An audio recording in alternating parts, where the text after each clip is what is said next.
that we have lived with the COVID-19 pandemic for some time, we can easily assume that there is no going back to how life was earlier.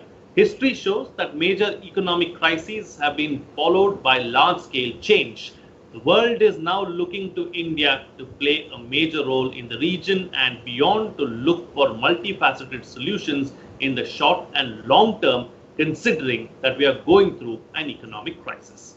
Bilateral meetings and summits have seen Prime Minister Modi deliver keynote addresses and come up with fruitful outcomes.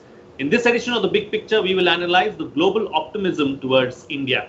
Joining me on the program today are Manjeev Singh Puri, former ambassador, Professor Swaran Singh, Chairperson, Center for International Politics, JNU, and Patrick Gerard Buchan, Director, Center for Strategic and International Studies, joining us from Washington, D.C. Thank you to all my guests for joining me on this edition of The Big Picture. Ambassador, let me begin the program with you first. There have been several virtual summits and meetings that have taken place in the recent past, be it at the UN, be it at several other multilateral fora, or even bilaterals between India and other countries. And, in the recent past, we've seen that several nations around the world are looking towards India, and India's stock has gone up. What is the reason for that? Frank, thank you very much. First of all, let me congratulate you and Rajya Sabha TV for this very timely discussion on, the rise of India in the global space. Now, I think we should divide this into two facets. One, what have we done right? And B, how the world has done, in a sense, right for us. What have we done right? In my opinion, the first and foremost is, and I'm talking obviously with pre-COVID figures, but the entire world has been affected by the global recession. And so I would imagine that India's case, the growth perhaps back to normalcy would be faster, given we are a more frugal economy, needs are much more of people and so on. So we could expect to see a V-shaped rise from India, while a Nike swoosh might perhaps be more in common with the rest of the world. Again, a plus point for us. Now, let us not forget one thing, that India has become the fifth largest economy in the world and the one economy which is on the way to becoming one of the three largest economies in the world, at least in the next decade, 15 years or so. We in India tend to take this for granted, but the world keeps an eye on this. And the potential for India must never be forgotten, including by all of us here. What happens is all of us in the area of international relations sort of lose sight of figures. But again, as I said, it's the economy that matters, and that's really what pushes me. So we are on the rise there, and that's a particularly good sign of what is going on. Secondly, I think we've done very well to develop far closer relations with democracies in the world. Okay, Professor, let me bring you into the picture now. The ambassador referenced how democracies around the world are coming together, but it's not just democracies as far as India is concerned, isn't it? Look at what's happening in West Asia, Saudi Arabia, UAE, and several of the other countries as well. In international relations, it is important to camouflage your real interest in a valued discourse. So when nations underline, moral values and principles that they share, it is to, sweeten the real hardcore interests, which are very often economic, but also security related. So at this stage, we are discussing how India is becoming attractive in the sense of destination for economic investment and then becoming source of resilience of the global economy. Let me first underline the fact that according to International Monetary Fund, this year's global GDP is going to shrink by about 5.5%. So we are looking at relative advantages here. So when you understand global economy is getting a hit, so also Indian economy will receive certain amount of hit. So it's a relative gain that we are underlining here, because same report says Asia will become the hub of bringing that resilience and demand to the global economy and redeeming it. And in Asia will be two countries, China and India, growing at 1.9% for India, 1.2% for China. But now, as Ambassador just brought out a very interesting point of how for whatever reasons, led by United States in this case, starting from the trade war now to closing of consulates and all kind of other initiatives, this constant saber rattling is a reflection of how now the large number of countries are joining in expressing anger vis-a-vis China. And we are repeatedly listening how several companies are trying to shift bases from China to at least Southeast Asia, Vietnam, Taiwan, and India is a contender in that sense. So it is in that context that the other major driver of global growth so far is now having a certain disadvantage and has become a kind of a non-acceptable candidate for leading global growth. And that creates a space for India very clearly. So what is India doing makes India very attractive at this stage. 18% of world population lives in India. So if we can cater to demands of Indian people, look after their healthcare and well-being, we are already contributing to the global growth rate. But beyond that, we are also, you mentioned yourself in opening remarks how Indian Prime Minister is proactive in initiating and participating in several of the video conferences and summit meetings. So India seems to be fully aware of its advantages and front-loading those advantages to engage the rest of the world. And therefore, I think that inherent niche advantage of India is being front-loaded and shown to the world to attract foreign direct investment. In fact, just before COVID-19, India had reached the highest mark of foreign direct investment last year. I think about $44 billion. And now we are in COVID-19. So since the second largest recipient of FDI is now a persona non grata, large part of that FDI can potentially shift to India in that sense. I'm not saying all will come to India, but a large part can then shift to India. And of course, the fact that Western countries led by United States are talking of bringing 10, 11 democracies together. India is the largest democracy on the planet, brings another advantage to India. Several initiatives lately India has taken, whether it is doing away with some of the outdated provisions of labor laws, or rescinding some of the old labor laws to create labor market far more flexible, enhance working hours, make them far more tailor-made for different sectors, reducing taxes, for example, to 22% for corporate sector and 15% to new manufacturing industries, and some of them have exemptions, of course. I mean, I can go on saying several initiatives, $1.3 trillion of promised investment for infrastructure building. These are all, I think, very timely in that sense, which could perhaps, in that relative situation of who will lead the global growth, could make India the locomotive of global growth post-COVID-19. Absolutely. All right. So, Patrick, let me bring you to the picture now. From an outsider looking inside, looking in, what is it that the world is looking at when it looks at India? Why is it that the world wants to engage so much more with India now? Well, thanks, Frank. I think both the professor and ambassador highlighted very clearly and very eloquently why the world is now looking to India.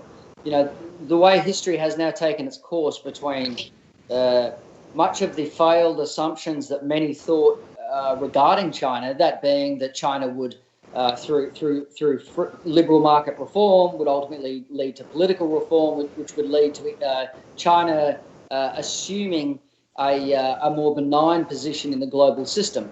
Well, we've seen over the last 5 years, certainly, and that is accelerating the trend in the last 2 years, that is just simply not the case. That was a false and in many ways naive assumption. So naturally, the great powers, principally the United States and its allies and friends who look to the United States as the world leader, look to a country like India because all the metrics are there for the United States and India to partner in some form of Indo-Pacific leadership. And I would put along there countries like smaller powers like Japan, South Korea, and Australia. But clearly what the world looks to with India is its phenomenal growth, and particularly in the last 25 years. It's putting off its shackles, if you will, of its previous non-aligned mentality that it took post-independence. it's clear strategic growth, not just in the economic realm, but in its participation in multilateral and bilateral fora, and additionally the strength of its armed forces. For the first time in many years as well, as the professor pointed out, the shift of global power has now moved firmly to the Indo-Pacific. India, through its geography, its unique geography, not only holds a place on continental Eurasia, but with its two oceans looking both to the east and the west, it is ideally located as a geostrategic power in line with its economic and military power. So for the United States, when it looks to the region to offset Chinese power, India is the absolute natural partner of choice. Absolutely, absolutely. All right, so we've touched upon Europe, we touched upon the United States as well. I think, Ambassador, you brought up the US, or was it Professor? I can't quite remember. But, a lot is made about what's happening in the region, in India's immediate neighborhood. And, the press is all about trouble and about, all the negative news that we've seen. But there's also a lot of positivity, isn't there? You look at Sri Lanka and the currency swap deal that we've had with Sri Lanka. You look at Bangladesh and the transshipment partnership that we worked out with Bangladesh. The locomotives as well now, more recently. Then there is Maldives, there is Bhutan. So it's not all bad in the neighborhood as well. You want me to? Yeah, it's for you. Yeah.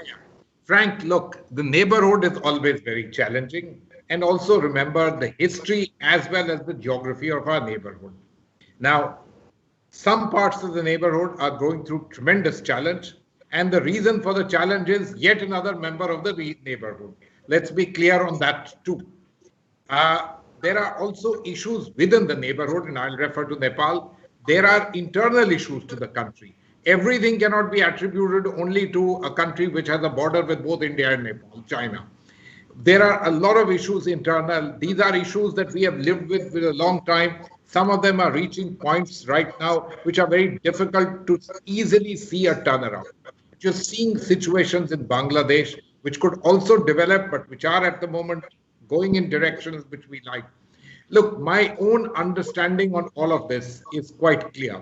As India grows its economy, as we become a country which is attractive to the middle classes and the growing people in all our neighborhood, what happens is the attraction towards us and we being a source for being able to supply their aspirations becomes much better and much easier.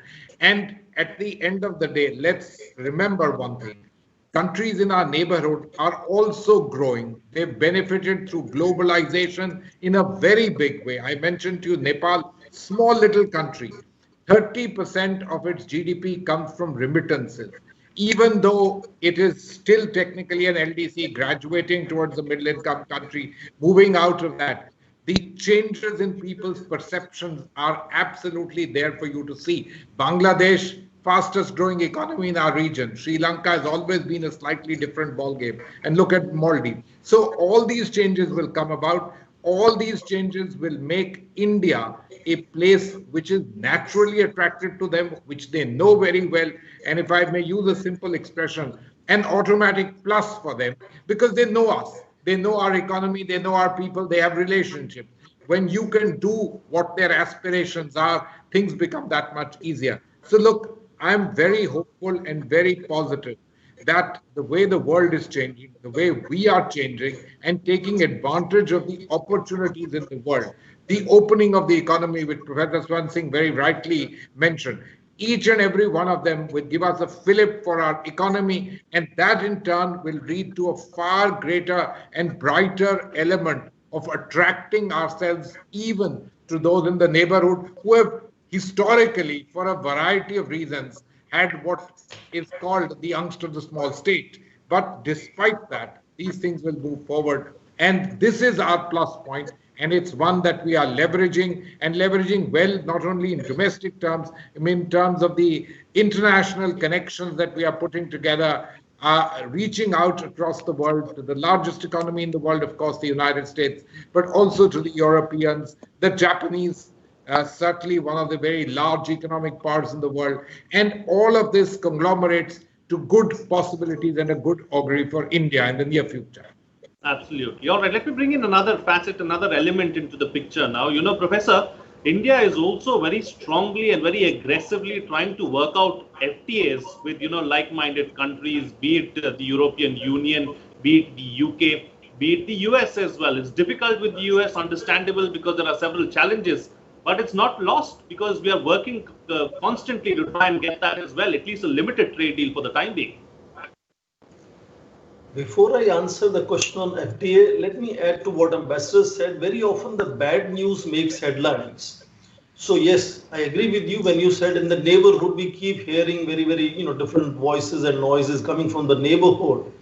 I want to underline in 10 seconds, India continues to be a major supplier of medical help to these countries, even Nepal, where constantly we have been having difficulties for the last several months.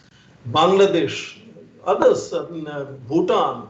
So India is constantly in touch with these countries, also has a lot of positive element of the relationship. Now to the FTA, the most recent one, which after I think 7 years, we have revived this whole discussion and we have set up a high-level ministerial committee to do the oversight, is with European Union. And I think European Union will be another space. In fact, the European Union right now is moving into Spain, France, Germany are moving into the second wave of COVID-19 as we speak. But they will also be looking at where to seek resilience. And we understand their relationship with the United States has lately been little, not very comfortable. And I think that will push them further towards India, because lately China was making enormous inroads. To give you an example, India is emerging as a major investor in Britain. I think second largest investor for last year. And so in that sense, India would become both in terms of outflow of FDI and inflow of FDI, of transfer of technologies, working together on various platforms. We heard recently several agreements were signed when India-EU summit meeting happened. So European Union will become also another an attractive region for us. There could be a possibility of also reviving this whole regional comprehensive economic partnership, which last year, because of our concerns for, micro, small and medium industries to protect that market of India, India did not join the 16-country FTA. But there is a possibility now with this whole new post-COVID scenario where global economies are shrinking. Some of these leaders, for example, Japan, Korea, China, are shrinking themselves. So they could be perhaps more open to listening to Indian concerns that made us really not join it at that time. And there are several other sectors which will now come up and become far more interesting, soft areas like tourism, for example. So there is a possibility of this largest FTA on the planet, then 16-nation regional comprehensive economic partnership, also opening up for India to engage again. And yes, if India is seen as a locomotive for resilience of global economy, may not be at the scale that China was. For example, China was contributing up to 12% of global growth rate till recently. It may not be at that scale, but India would be seen as a new source of creating that demand and resilience for global economy, will be then making these other countries far more receptive to Indian concerns and maybe accommodate some of those concerns. And those FTAs which were kind of hanging fire could be revived, and we see that India-EU FTA is already on the table after 7 years, and maybe our CEP would also come back on the table, and we could have several of these initiatives coming back in a new light because of new equations that India is developing.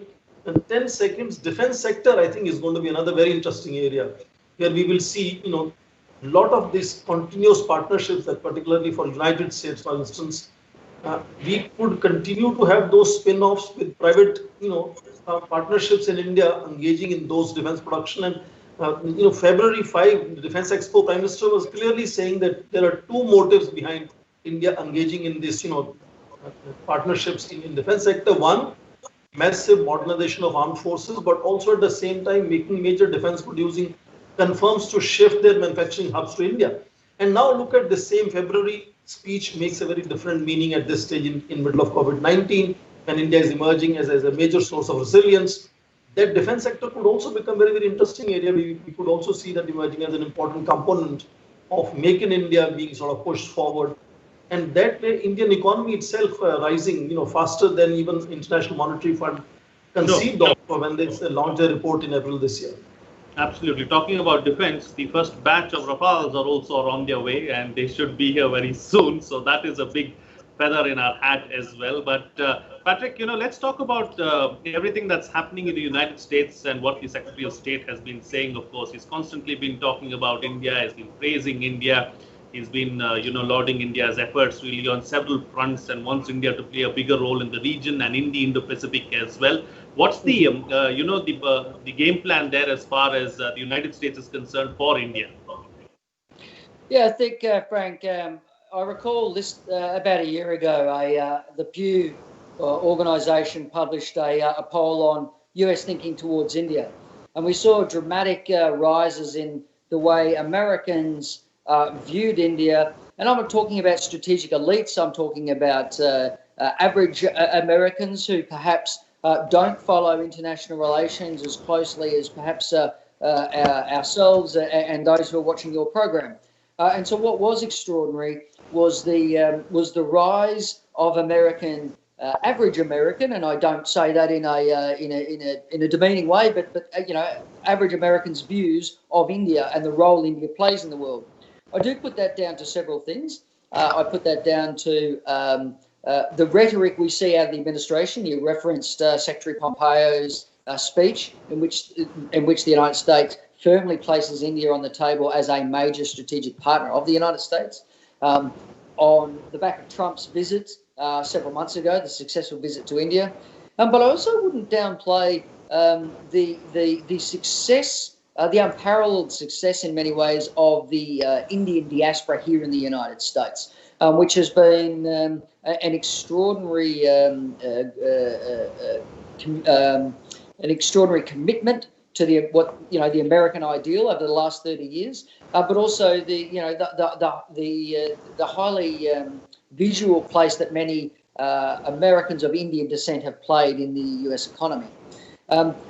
From the administration's point of view, and I note that this is not just from the Trump administration's point of view. We saw this in the Obama administration, and should there be a Biden administration, I think Indians need to brace themselves that more will be asked of India and more pressure will be placed on India to play an even greater role in not only securing the freedoms in the Indo-Pacific, but indeed in offsetting China. I think the recent border tensions between India and China received a lot of press attention here in the United States. Many Americans perhaps weren't aware of those pre-existing issues going back to the early 1960s. And it did take it took many Americans, I think, with a bit of shock that these tensions do exist. I think many Americans think of Indian security issues through the prism of Pakistan rather than China. And now that Americans are aware, particularly of the long-standing fraught relationship in many ways between India and China, that is again added to American consciousness of where India stands in the region, where India stands in the world, and most importantly, where India stands in terms of its relationship with the United States.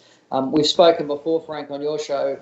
Those tensions all the way back to Mrs. Gandhi and Mr. Nixon, they seem so long ago. It's almost unimaginable for the United States to be in such a position now with its relationship with India, which certainly stands alongside its relationship with countries like Japan and Australia, notwithstanding the fact that India is not obviously a security treaty ally yet of the United States and may not become so, but it's certainly viewed as a paramount power in the region. Absolutely. A lot of time and a lot of water has flown under the bridge really from those days to now, and it's a different time altogether and a different era. And the relationship indeed is in a very, very good place. Time now to get quick closing comments from all my guests. I've got about 3 minutes left on the program, so in 1 minute each, what's the best way forward? Starting first with you, Ambassador. Frank, thank you. And I'm very happy to hear both Patrick and Professor Swaran Singh echo the same thing. Look, India is in a kind of sweet spot at the moment. We have the economics going for us. We have demography going for us. We have capacities going for us. And somehow the global constellation on which we may have had something to say, but in variety of manners, it is working out in our favor. So it's a time for us to try and step forward and do something. What do I mean when I say do something? I sincerely hope that what it means is A, doing something for the people of India for a better life, better economics in the fundamental sense. Secondly, something for India to be recognized as a player and a constructive and positive player in the rule of law in the world, and hence a seat around the big table of deciding how things happen. And I hope that the United States will be a strong supporter for that. Patrick, one small point I want to tell you. So much good is happening between India and the United States for a very long time. But I think we must remember one little facet. The issue which comes to the headlines in India, other than the defense cooperation and so on, is the issue of the immigration policy.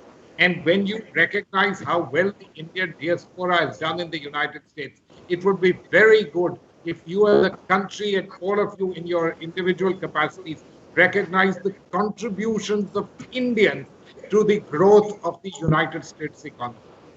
Right. Okay. All right, Professor. Best way forward. I think already there is a clear drift in last 2 decades, which has shifted the discourses in several sectors, including security and development, from state to human. So once you have a focus on human development, COVID-19 will be an inflection point in that sense. And I think the way we are looking at both growth rates, development, security is very different today. And I think that is how there's going to be an entirely new kind of a relationship developing between India and United States. And the speech recently on Wednesday that Prime Minister gave to the India-US Business Council's Ideas Summit, he underlined very clearly openness and opportunities. And he said openness, opportunities, and options. These are important, significant words as to what India carries in terms of offering to United States. And that relationship, as Patrick just now mentioned, goes back to strategic partnership from 2001, 2004, next steps of strategic partnership to defense technology trade initiative. It has moved fairly gradually in a certain direction, and now you're noticing the rapid pace of change. And I want to underline United States partnership comes as a package deal with at least 24 other countries. Right. The friends and allies of United States. So United States that Vajpayee ji used to call as our natural ally has now moved to Prime Minister Modi talking of European Union as natural partners. And that is a sequence of developments. And I think we are emerging a clear alternative to China in that sense. And I want to close by saying maybe sooner than later, India would again be called as the factory of the world, just like China was called. Partly because Chinese are happy to shift out some of the low value products to other countries, and India could be really a major destination. And that would see our micro, small and medium industries really catching those opportunities, which are today estimated to need investment of about $1 trillion. So that would be our safe way of moving forward and becoming the locomotive of global growth rates. Absolutely. And all right, Patrick, close the show for us with your concluding remark. Thank you, Frank. I think I would note that we must remember COVID is going to pass. And what I mean by that is that we are now hunkering down into our own, not only within our own countries, not only within our own states or provinces, not only with our own cities, but with our own, in our own suburbs. We're myopically now focusing inwardly. That is a dangerous mindset if it takes hold amongst all of our people and amongst our political elites. We must remember we will get through this. We must remember that the world is heading to a path of globalization, and that we must ensure that our political leaders do not forget that in order for our relationships, burgeoning relationships like India and the United States, to not atrophy with a mindset of focusing inwardly and focusing at home. Because the Indo-Pacific region cannot afford a relationship in which India and the United States and countries like Japan and Australia do not take the lead in pushing back against China and in creating an environment, a political environment, an economic environment in which all of us can benefit. All right. On that note, then I'll call it a wrap on this edition of The Big Picture. Thank you to all my guests for joining me on the program and putting things into perspective for us. What's coming out of this discussion is that India is emerging as a major force on the global stage. India is a first responder in the region and is doing all it can to help its neighbors as well. Democracies around the world are looking to India to play a bigger and a more constructive role in the months and years to come. The world is listening to India far more than it used to in the past, but at the end of the day, it all comes down to economics, and that is something that we need to keep in mind. India is a great market. As long as we can keep the economy ticking and in a good place, the world is going to continue to look towards India. With that, it's